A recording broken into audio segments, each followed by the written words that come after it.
Today I am going to show you how to make possibly the simplest food on the planet, because that's the level of cooking show I'm interested in doing.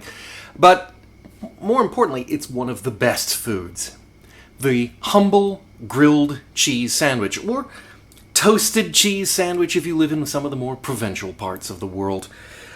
Now, the important thing, and I have studied this for years, I've made thousands and thousands of grilled cheese sandwiches, because I love grilled cheese sandwiches. You have to ask yourself, what is the single most important ingredient? Is it the cheese? Well, no, it's not. Different people like different kinds of cheeses. There are those who like the, well, humble, let's use, bizarre, whatever you want to call it, American cheese. Some people will tell you need some sort of a snooty French or Swiss cheese, but I just like a plain yellow, mild or medium, preferably medium cheddar cheese. One slice is good enough. So if it's not the cheese, is it the bread? No, it's not the bread. It can be anything. You like sourdough, you like plain white toast, you like wheat. It doesn't matter, really. Although I probably would not suggest some sort of a raisin bread or something that's been adulterated with chunks of stuff. But a nice, any kind of bread will do for you. Nope, the most important ingredient in a grilled cheese sandwich, and trust me, this is experimentation, it's the butter. The most important thing about a grilled cheese sandwich is that you get lots of butter and you get it infused into the sandwich. And we're just going to say, if you start off by trying to spread butter on the bread before you toast it, this is not going to work. So let me show you how to make a grilled cheese sandwich the right way. Don't let anybody online like Alton Brown tell you otherwise. Okay? This is the right way to make a grilled cheese sandwich. It will come out beautifully golden and flavorful across the board if you just follow these simple instructions. Okay, we're going to start off and put the pan at medium heat. It's very important to start heating this up. And now we're going to put in the butter. Remember, don't skimp. This is a scientific unit known as a knob. Use 1 knob of butter. Make sure it's going to be enough to cover the entire bottom of the pan.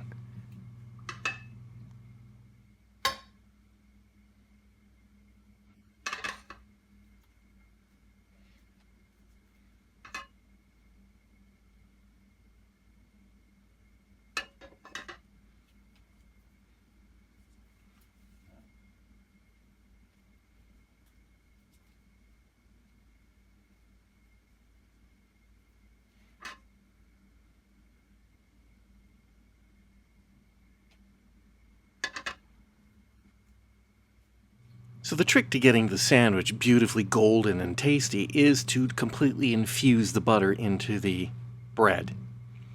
So what we're going to do is we're going to actually lay the bread down into the molten butter. We're going to move it around. If you're squeamish about sticking your hand close to the pan, use a spatula or something, but just be careful if you use your fingers. Soak up as much of the butter as you can, and then get the cheese on as quickly as possible.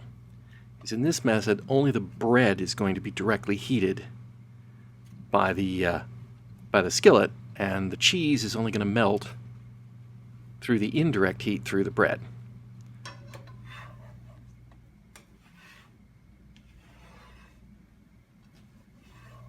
Throughout the cooking process, we're going to continue to move the sandwich around the skillet because there's going to be more butter in there that hasn't been sopped up. Now, again, because of the indirect heat and melting the cheese, we're going to lower it to medium-low. This is going to slow down the toasting process because we want to make sure we get enough heat in there to melt the cheese before the sandwich achieves its perfect golden toastiness.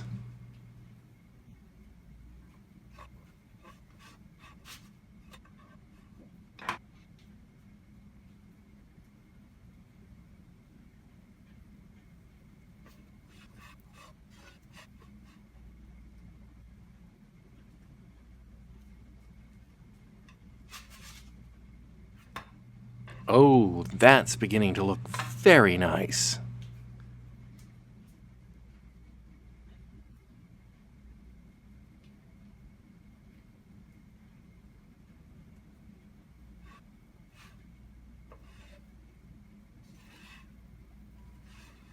Remember, keep moving that sandwich around the skillet as long as you can see any butter at all, because flavoring the skillet is not going to do you or your taste buds any good.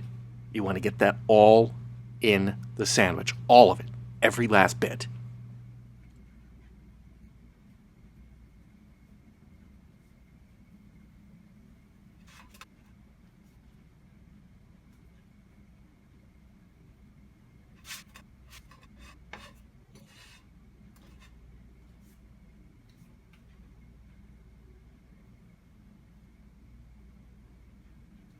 That's looking just about perfectly golden brown and delicious to me. Let's check it.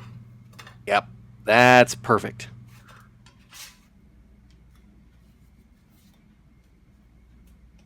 So we're going to plate it, and we're going to cut it in half.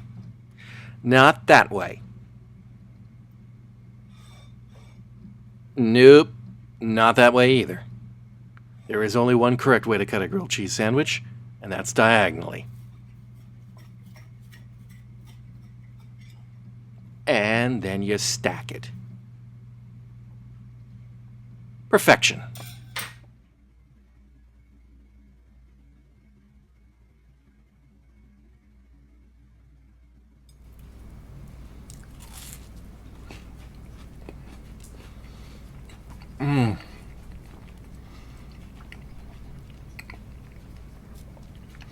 That is a fine grilled cheese sandwich. But remember, don't skimp on the butter. That's the key to success. You can, now, if you want variations, if you want to be all highbrow or whatever, I suggest flavored butter. Garlic butter. Oh, French onion butter. If you can find a French onion butter, oh, that is so good. I would not go with like a honey butter or something sweet or cinnamon butter. Those are not good. Those are not good things. But something in the savory line, like garlic or onion, that's good stuff. Butter. It makes the sandwich.